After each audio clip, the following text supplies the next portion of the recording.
Very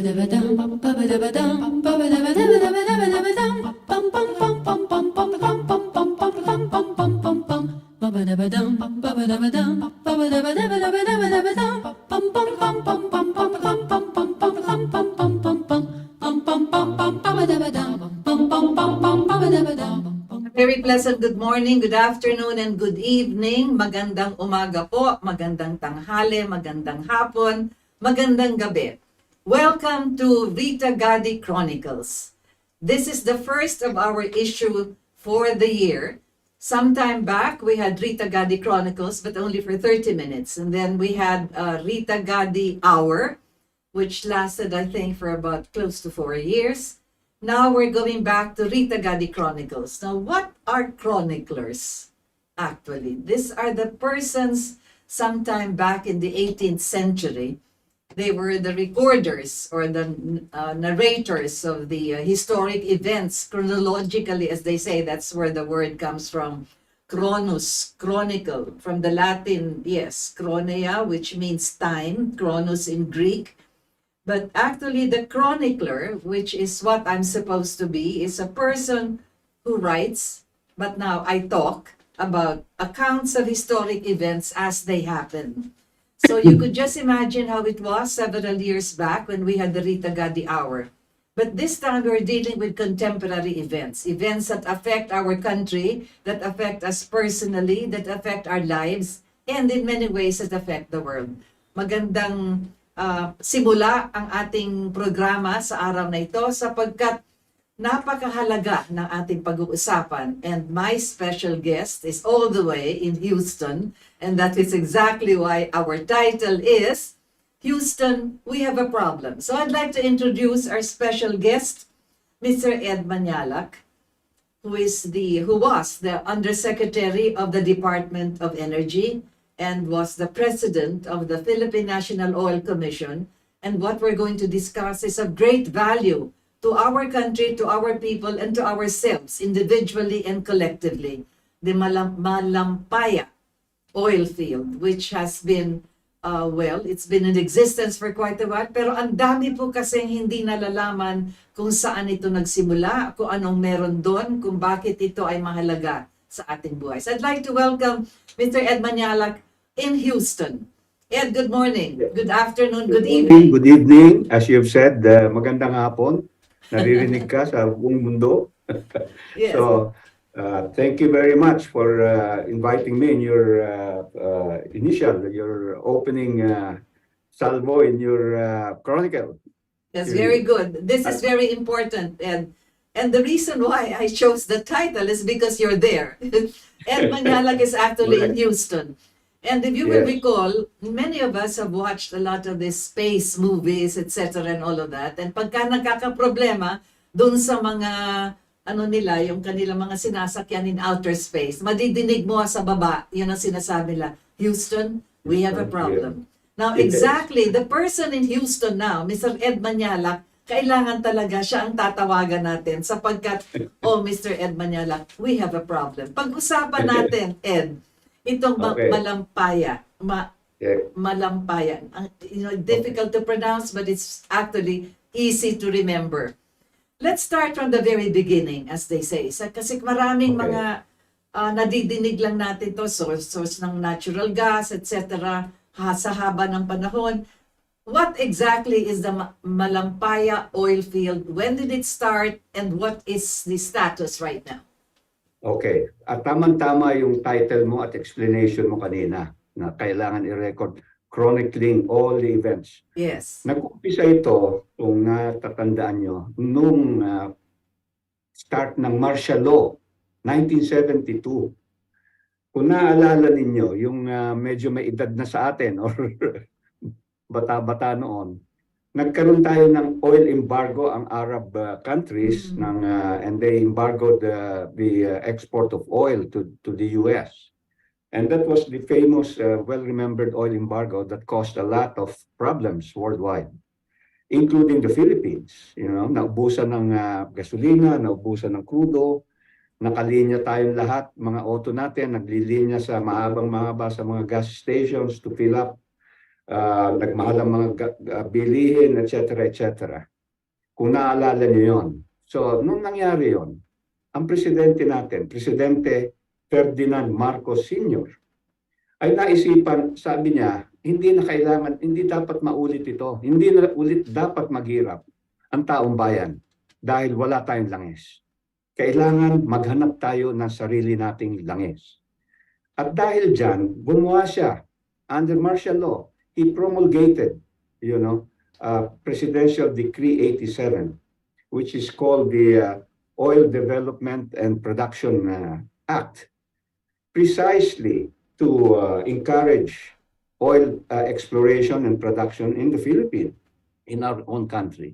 Ngayon, to make it short, ang sabi niya, sabi ni Presidente Marcos, to be successful in this exploration and production effort that we will go into, we must be able to attract international oil companies who are technically experienced, who has the technology, the background, the know-how, and also must have the financial muscle to be able to, kailangan may pera at may ikakapital at may isusugal itong mga kumpanyang ito.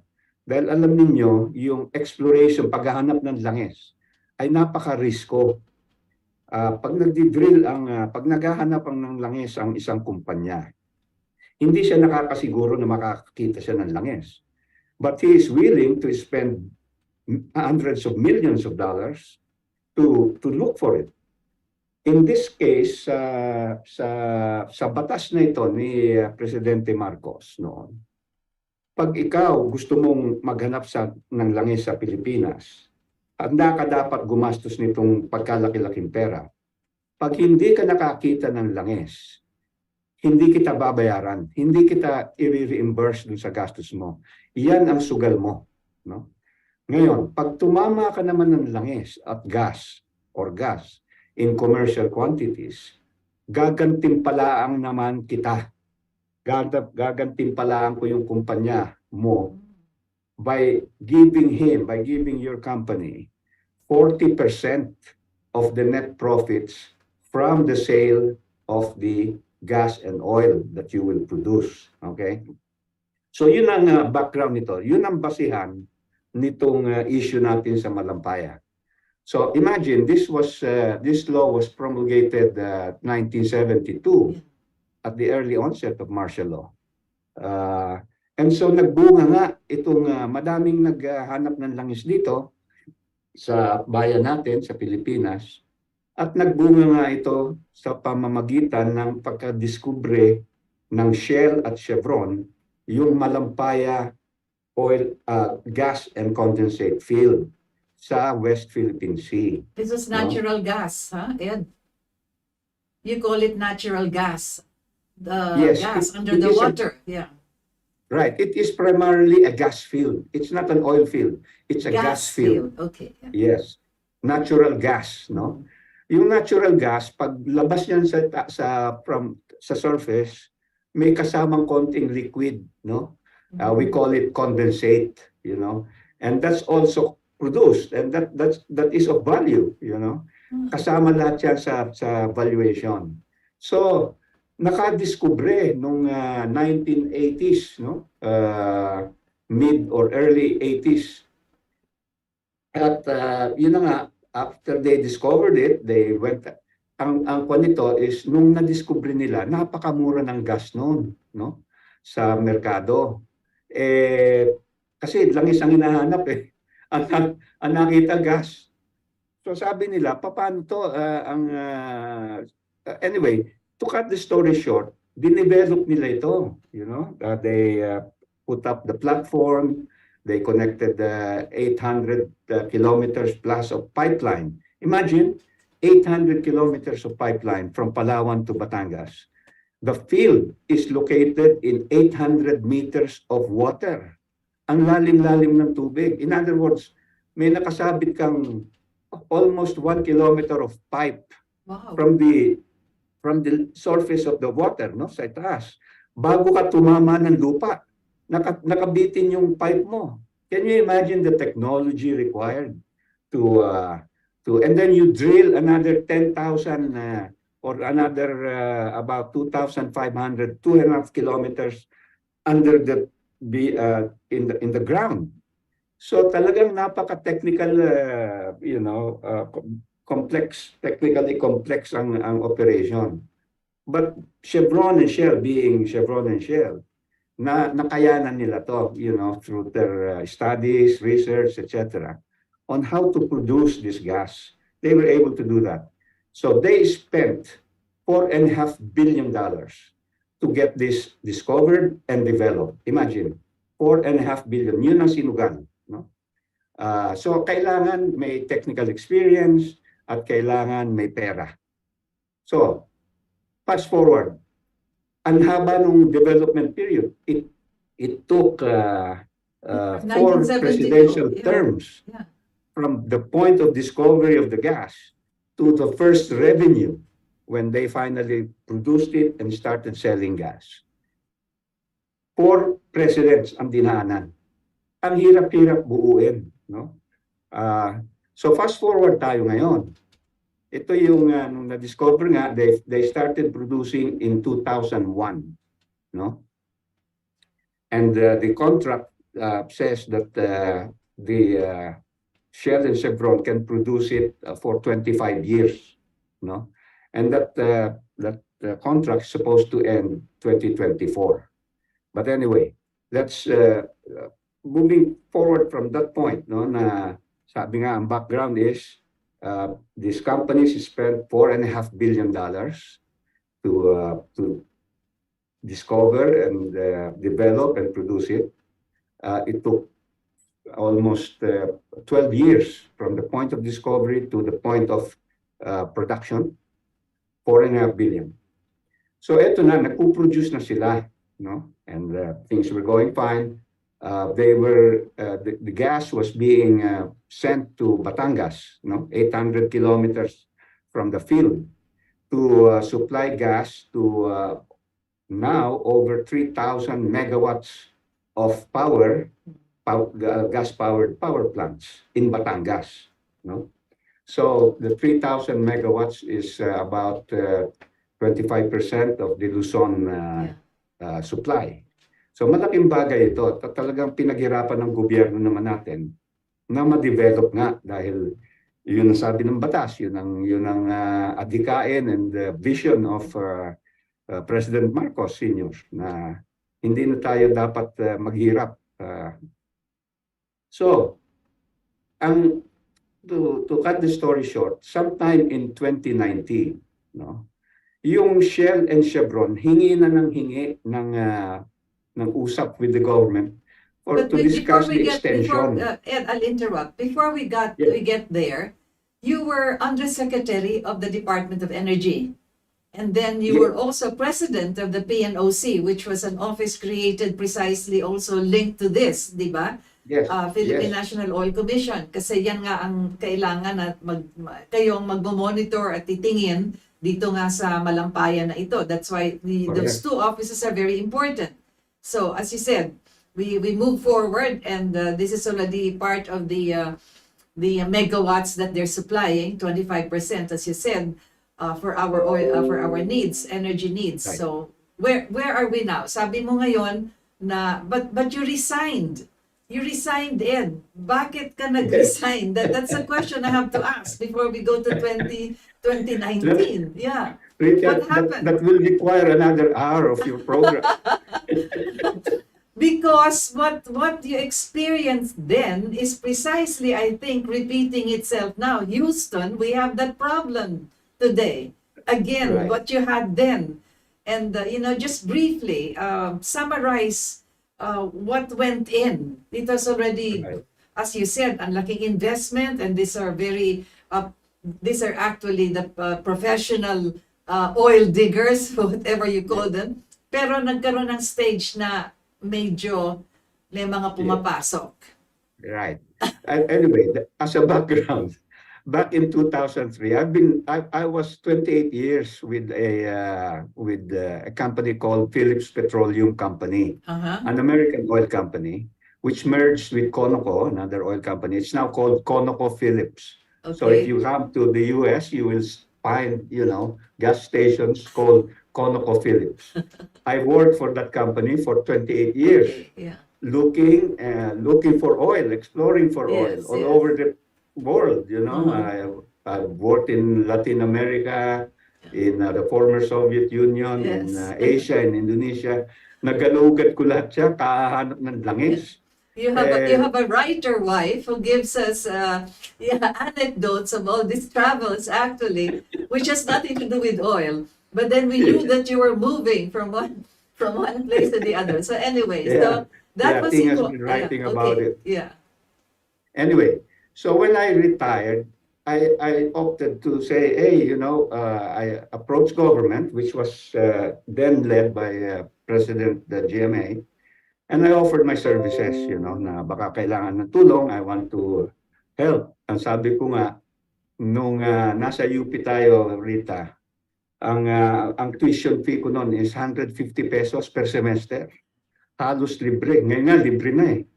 So, ngayon, sabi ko, pagbalik ko, sabi ko, kailangan naman mag-payback, Payback, yes. magbayad utang Yeah. sa gobyernong nagpaaral sa akin. So I offered my services, and sa kabutiang palad naman, tinanggap ako to help, with the DOE as Undersecretary in charge of oil and gas Yes, development. yes. And so doon ko nga nakita na kailangan talaga, to implement the law. There are rules, there are laws, and we just need to implement it for it to have a chance of success. And yung istorya nung so, pag-resign ko is tied into that, na mahirap sa gobyerno. Sabi ko nga, kung galing ka sa private, kung papasok ka ng gobyerno at talagang gusto mong, tamayan ng trabaho, meron ka shelf life dyan, mga 3 or 4 years, 3 or 4 years. After that, hindi ka tatagal. Especially if you're a technocrat, yes. Yun yung istorya noon na madami mga nangyayari na talagang hindi ka tatagal, and you finally will say na enough is enough. Okay. And I think I can still help, outside the government, and that's what I will do without Exactly. But right now, Ed, we have a problem. Yes, big problem. Yes. So eto na nga. Just before we get into that problem, when you mentioned something about 40-60, that has been the basis even in our fundamental law. Whenever a foreign investment comes in, the sharing when they come up with all their capitalization, it's still a 40-60. That was also banded about 2 years ago. I think when there was supposed to have been some kind of an arrangement with the People's Republic of China. Now we have the Recto Bank, whatever you call it. It has many names, but it's the Recto Bank something. And that was supposed to be also a 40-60. China would be putting in all its capital, and that would have been a 40-60. Hindi rin natuloy. Anyways, I just want to mention that in passing so that we come across that 40-60 as we proceed. Okay, Ken. Right. And the 60-40 is actually nasa batasyon. Yes. That the government should at least get 60% Yes. of the value of the natural resource, whatever comes out. And that is another problem dun sa mining natin na binanggit ni Maring Winnie na Yes. may problema din doon. So sa langis lang muna tayo ngayon. Okay, yes.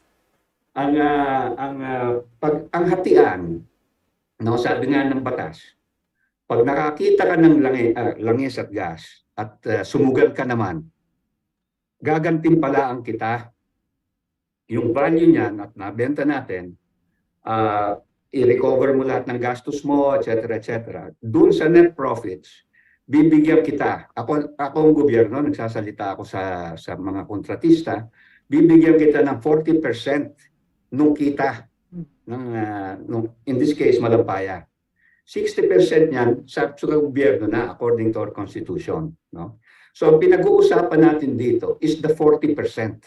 Yung 60% napupunta talaga sa gobyerno yan. And as far as I know, if my memory serves me right, as of 2018 or 2019, that 60% is worth something like 17 to 18 billion dollars already, that the government has gotten.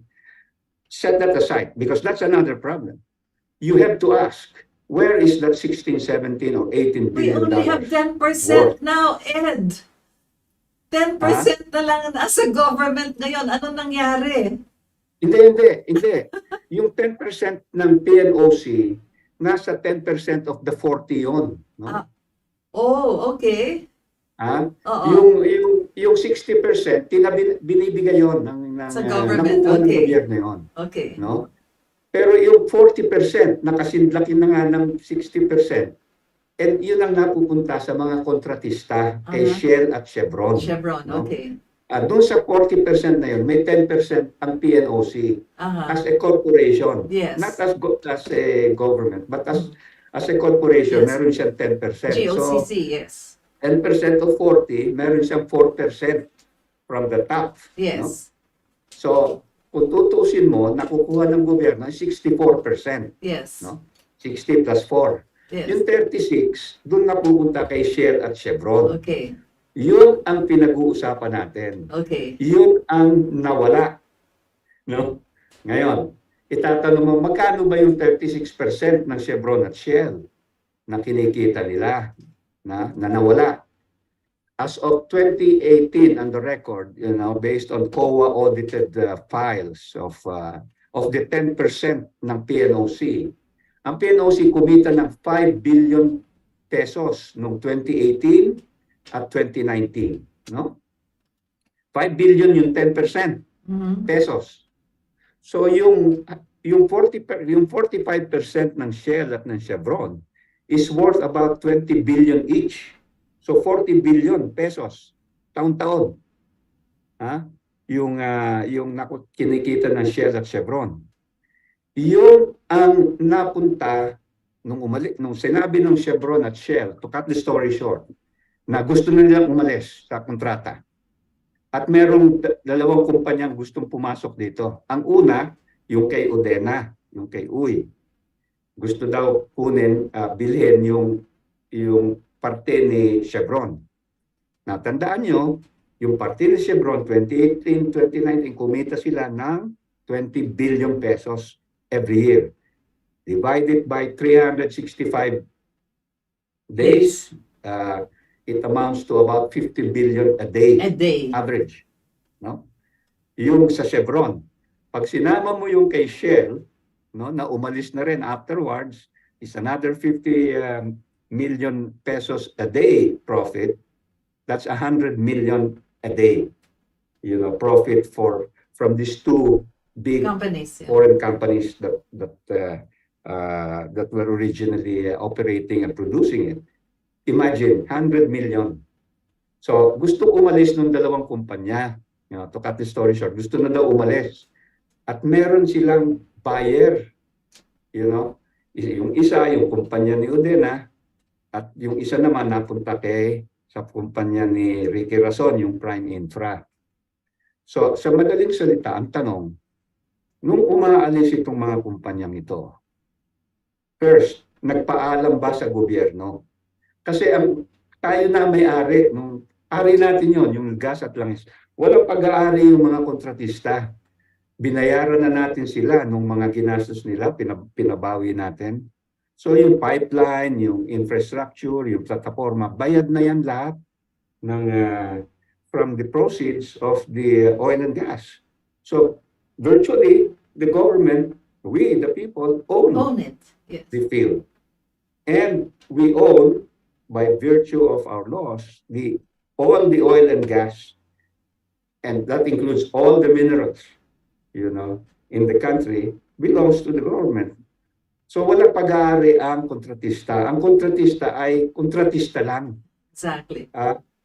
So kung i-explain mo, kung ikaw may auto, Rita, may auto ka, may chopper ka, yes. Kinontrata mo yung chopper mo, ay magsilbi ka sa akin, babayaran kita pag yung kotse kong yan, gamitin natin pang negosyo, Grab, or sige, ang kita dyan, bibigyan kita 40%, yung 60 akin. No? Ngayon, But you Super. still own the car. Huh? You still own the car. Yes. So whenever this driver of yours, the contracted driver, wants to leave the contract, to get out of the contract, he has to ask permission from you. Of course. Di ba? Of course. And that's according to the law. Nasa law yan. Marunong naman si Presidente Marcos noon na magpapaalam ka sa gobyerno para kilatisin ko kung sino yung papalit. At kung baka kaya ko na ako mismo ang mag-drive dahil na wala nang risko na natayo na natin yung negosyo, na kumikita na, at baka kaya ko na kasi nagtayo din ako ng sariling kumpanya na gagamitin ko as kontratista din, yung PNOC. PNOC. No? Yes. Kaya gumawa din ako niyan para nga pagdating ng oras na kailangan ka nang umalis or matatapos na ang kontrata, ang papalit sa iyo ay yung kumpanya ko, yung PNOC. Okay? That's the principle and the object of all these laws and stuff that the old President Marcos did. It was a beautiful law, beautiful strategy that finally bore fruit, by way of Malumpaya. Anyway, going forward, yun na nga nangyari. Paano nangyari na itong dalawang kumpanyang ito, kumpanya ni Dennis Uy at saka ni Rason, paano sila naging kontratista dyan na walang mga experience sa paghahanap at pagpuproduce ng langis? Never. In fact, they themselves say that this is their first foray into this business. But according to the law that President Marcos then instituted or promulgated, that these companies must have technical experience, must have financial muscle to be service contractor. So, ang tanong ko, nung umalis ang Shell at Chevron, kung ako ang nasa gobyerno, ang ipaglalaban ko, Mr. President, at that time, kay Duterte, under si Cusi ang sekretaryo, sasabihin ko sa Presidente, Sir, gusto nang umalis nitong kontratista natin. Meron tayong PNOC dito. Wala na hong risko ito. Nagpo-produce na from day one. Nagpo-produce na ngayon. Kumikita ng 50 million a day. Bakit pa tayo papayag na kailangan ibigay dito sa isang kumpanyang ito na wala experience? Tayo na lang mo ang kumuha. PNOC ang magpapatakbo. PNOC 45 years old na yan at madami ng experience. Matututunan din yan. No? Natuto na yan. Ma-ooperate na yan. Bakit hindi ginawa yon? At kung gobyerno ang kukuha, kasi ari mo na lahat wala kang babayaran. Walang makukuha si Chevron at Shell kung gusto nilang umalis. So, tie everything together. Here is the thing. Sinabi ni Cusi noon na hindi ko na i-extend yan beyond 2024. After the contract expires, hindi ko na i-extend yan for you, Shell and Chevron. Hindi na. Pero may isang kumpanya dito o dalawang kumpanya na gustong bumili, babayaran ka. Umalis ka na lang. So even before the end of the contract, yeah. Houston, we do have a problem. That is the big problem. Paano nangyari ito kung walang, kung walang himalang nangyayari sa... Exactly. Is there a provision that should any other company if they want to come in, is there a bidding for this? Do you have to bid for it? Exactly. Because like in other businesses that the government is in with foreign investment or even domestic investment, may bidding yan, di ba? So, yes. Was there a bidding for Udema, yung kay Uy, and for Enrique Rason, sa kanyang prime infra whatever? Right. Exactly. Ang sinasabi nila, nagpa-bidding daw. Pero ang nagpa-bidding si Chevron at Shell. Hindi ang gobyerno. So sila ang binayaran. Dapat My ang God! gobyerno ang nagpa-bid out na gusto mo na palang umalis. Ha? Kung hindi kaya ng gobyerno at ng gobyerno humanap ng ibang kontratista, kailangan ipabid mo. This now open 45% of the share of Chevron is up for grabs. Pinabibid ko yan, you bid, gobyerno ang kukuha ng pera na ibibid.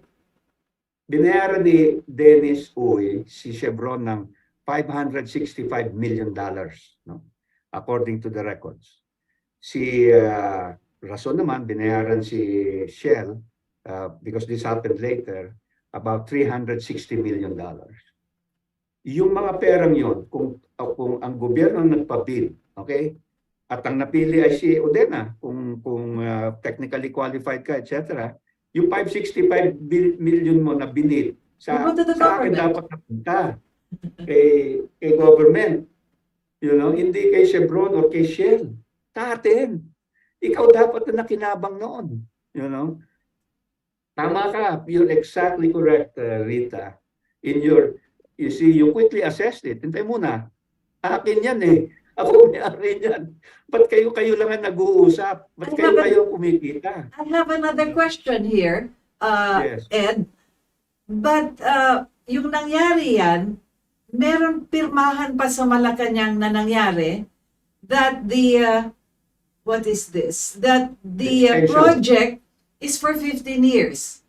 Pero Yes. you mentioned, Kusi said hanggang 24 na lang yan kasi alam din niya na sa 2027 wala nang ubus na or it's dwindling already. So where is this 15-year going to go beyond 2027? And why are we, the government, signing a contract for 15 years extension? There is already something questionable as far as the bidding is concerned, and the payment. Plus ito namang 15-year extension. Ano yan? Houston, Correct. we do have a problem. Very good questions, Rita. You know, na-gets mo kaagad. Because you explain it very well. It's very well explained. So I'm speaking as an ordinary housewife. You know, somebody who listens to where I'm going to get my energy source. And this is so vital for us, for the whole country as a matter of fact. So, ano yung nangyayari dyan? So, ganito ang nangyari dyan. So, during all this time, as I've said earlier, Shell and Chevron, as early as about 10 years ago or 12 years ago, you know, sometime in 2010, remember they started producing 2001. 2001. No? As early as 2009, 2010, these contractors, itong mga kontratista, lumapit na sa gobyerno. Mr. Government, alam namin itong kontrata natin hanggang 2024 lang. Pwede ba mag-usap na tayo ngayon ng extension? Dahil kailangan maghanap na tayo ngayon ng additional reserves, no? Para humaba ang buhay nito. Kasi alam natin na by their estimate, baka 2027 or 2028, 2029, talagang hindi na pwedeng i-produce dahil masyado na mababa ang production rate at hindi mas mataas na yung O&M, yung operating and maintenance cost na hindi na economic, in other words. So sabi nila, 2009, 2010, mag-usap na tayo, Mr. Government. So makakadrill na tayo, makakahanap tayo. And they started looking, they started mapping other prospects in the area that might contain additional reserves of gas. Pinag-aralan nila yan. Alam ng Shell kung saan sila maghahanap, no? Hindi pa rin sigurado yon dahil magdi-drill pa sila kailangan. Kailangan sumugal pa rin sila. Pero handa sila sumugal noon.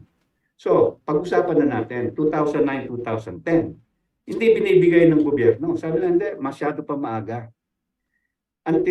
And to be fair, this happened before Duterte's time, during GMA's time, during I guess well after GMA, kay and then Noy, nagtatanong na sila, pwede ba mag-usap na tayo? Hanggang dumating sa punto noong 2019, huling humingi ang Shell.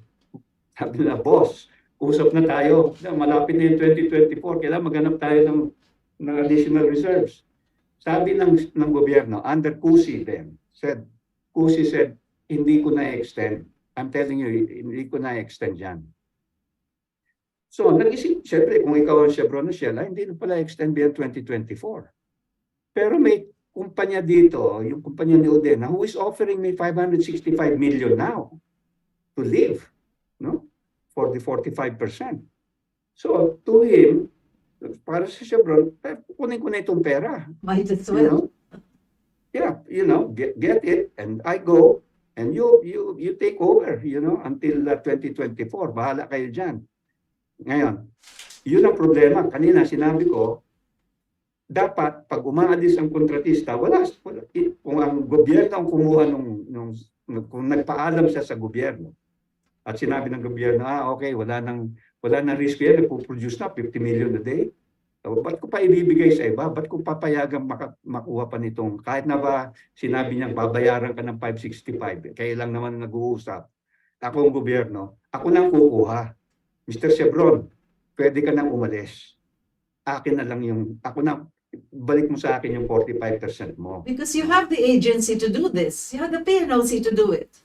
Exactly. I have the company to get it. So, kung kinuha niya yun, on day one, without a single cent being given away, 50 million a day. This was during the height of the pandemic.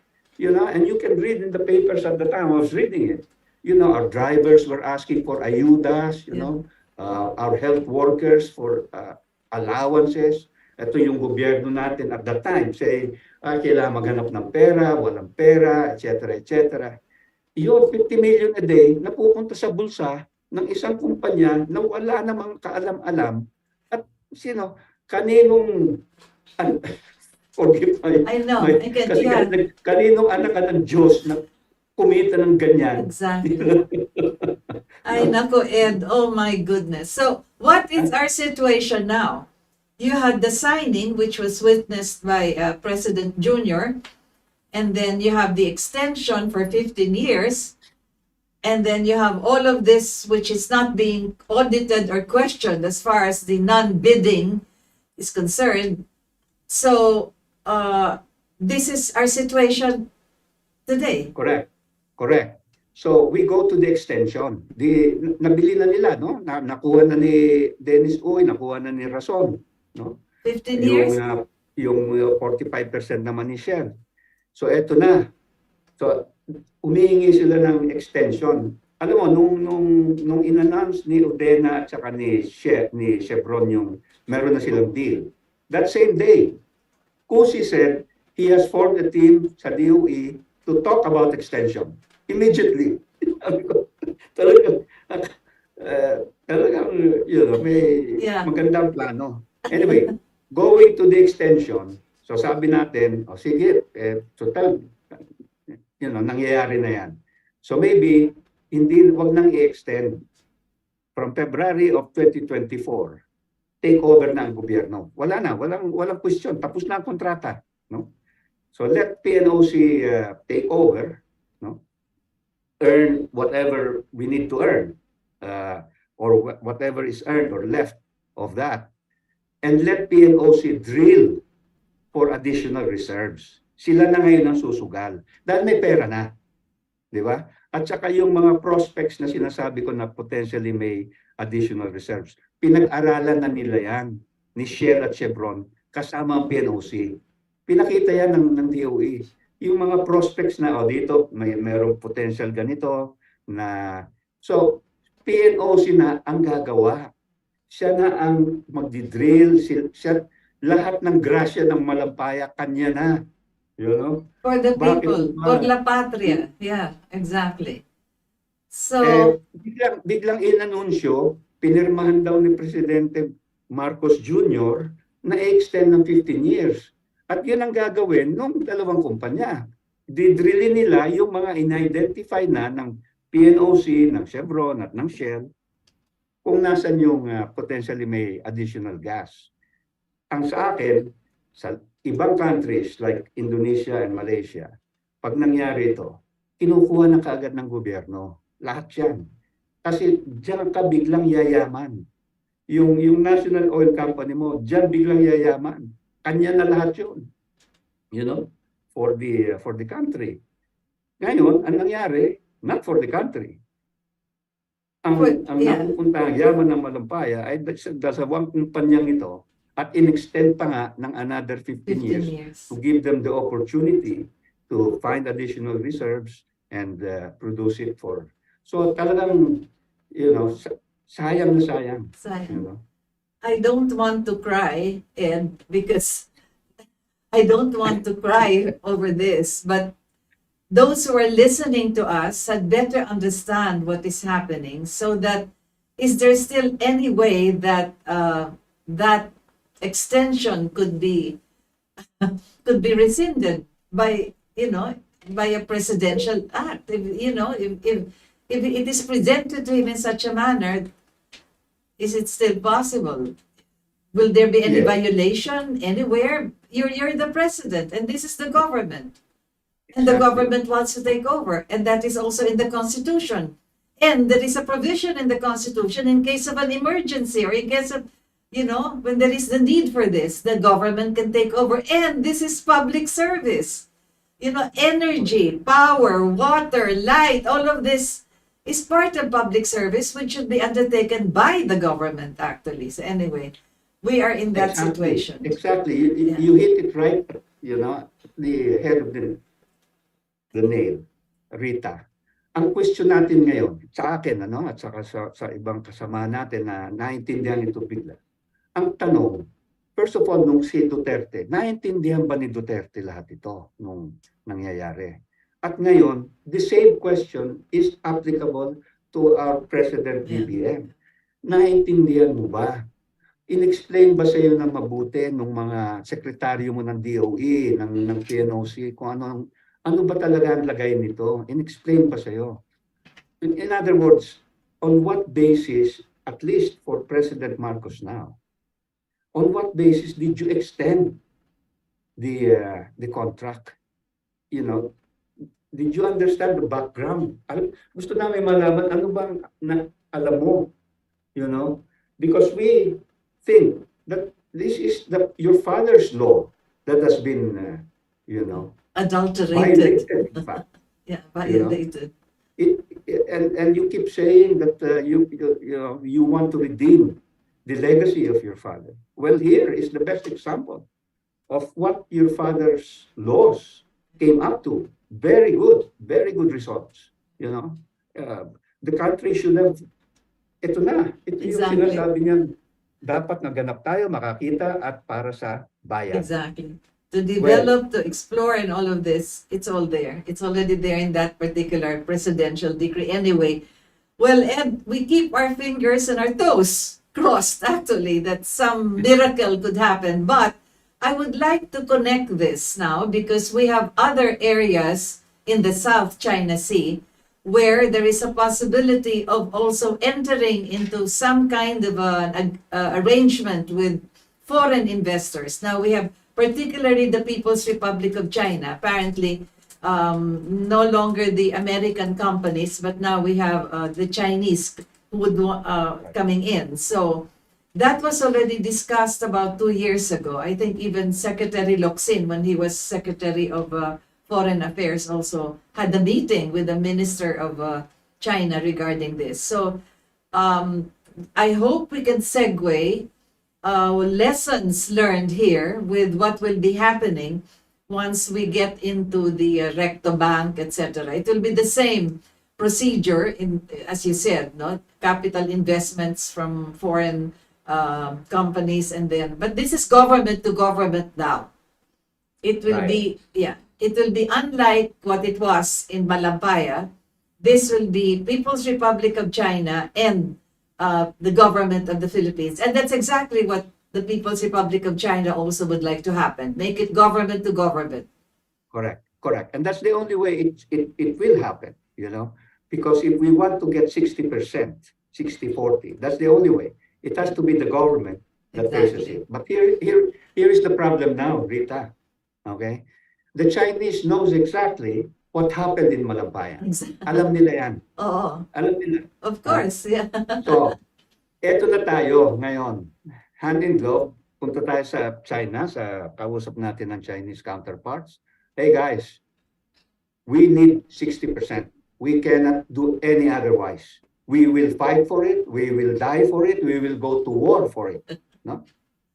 Alam mo, isasagot lang na in-check sa atin, Rita? Oy, kayong mga Pilipino, sinabi mo makikipagpatayan ka dito sa West Philippine Sea. Alam namin na nangyari sa Malampaya. Yung inyo na dapat kinuha mo at hindi namin kini-question. Ang Malampaya sa inyo yan. It's within your territory. No problem, no question. Yung inyo na, Hindi pa niyo kinuha. pinamigay mo pa sa iba. Pagkatapos pupunta ka sa akin dito at sinasabi mo makikipagpatayan ka sa akin dito sa West Philippine Sea? No, I do not believe you. You know, you have no credibility at all. You see, that's how our counterparts in China will be thinking.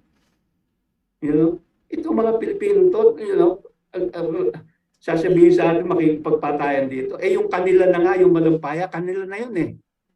Pinamigay sa iba, mga cronies, mga kaibigan. Oh dear. Houston, that is our problem. But anyway, as you know, geopolitics always has a way of really twisting many things. And we are still hoping that whatever it is that will be in the future would be for the benefit of our people. And we can hope that lessons learned, if at all they're learned, sino ba yun? Si George Santayana ba nagsabi that we keep on repeating history. It's not the mistakes.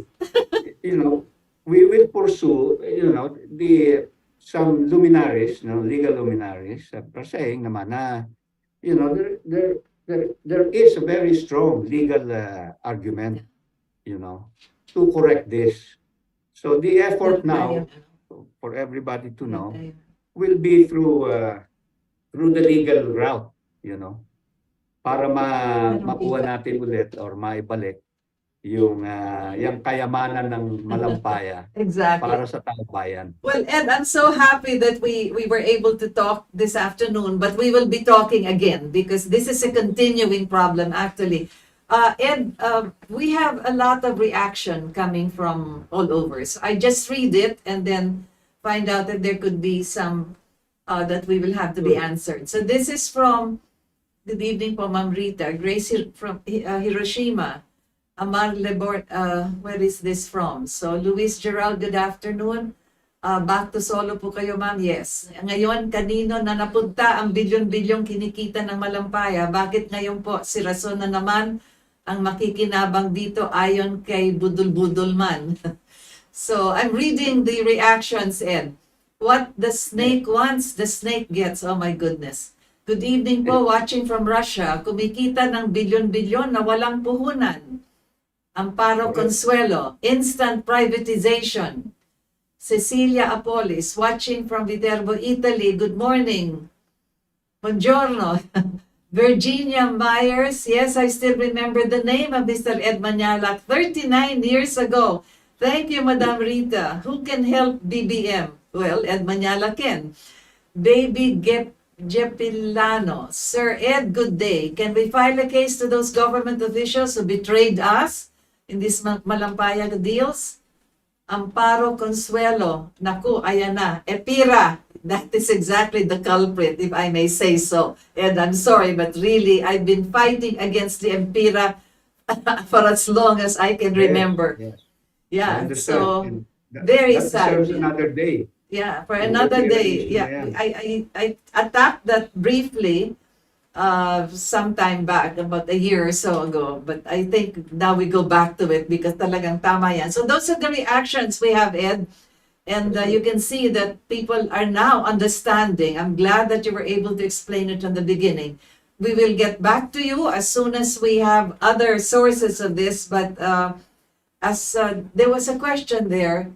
Can Ed Mañalac help the government now? Yes, please.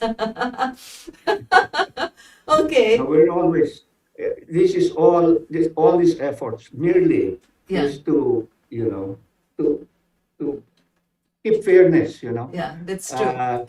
Hindi fair hindi tama. Hindi tama talaga. That's Ang true. nawawalan ng taong bayan. Exactly. So Ed Mañalak, thank you very much for having joined us. We will be having you as we proceed with other issues. And as we've said, this is very important. We have been talking about this not only in the Rita Gadi Hour or Chronicles, etc., but even in Crossfire and several other programs that we have, and we will continue to do so. As we said, we are the ones who can speak this out. This is for the people, for our government, and above all, for our president. So thank you very much for having joined us at Mañalak in Houston. And of course, this is Rita Gadi for the Chronicles.